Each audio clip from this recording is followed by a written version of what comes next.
Baba traktörün benim eşkim yeşkim. Traktörden ötürü bizden de verin.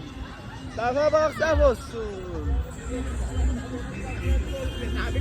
Aman kolumu vermişim traktörden ötürü. Kolumu vermişim.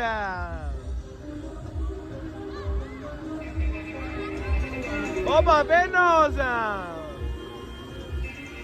Traktör.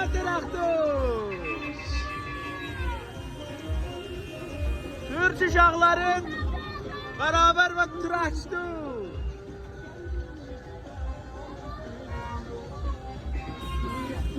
Vesselam şu tamam mı?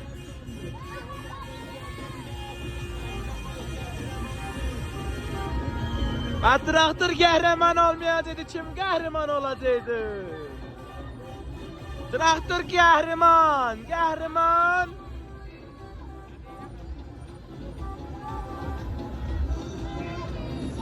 Baba ben o zaman traktör.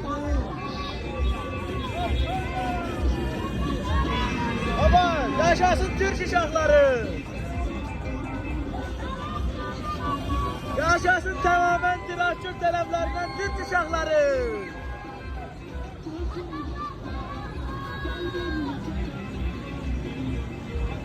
Yaşasın Türk uşakları.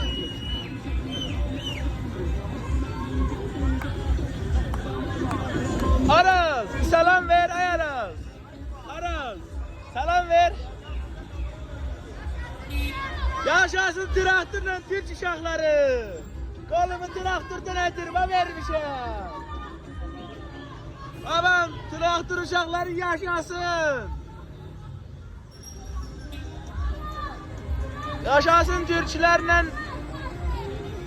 traktör uşakları. Yaşasın Türk uşakları.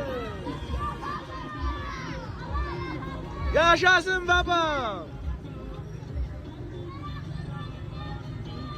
Kolu vermişim traktörden ötürü bak.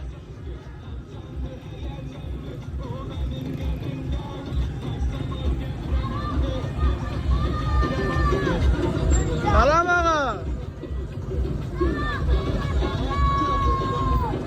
Salam.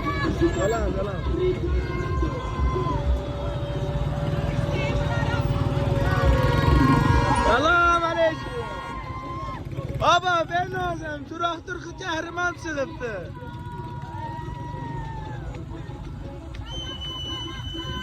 Yaşasın Türk uşakları.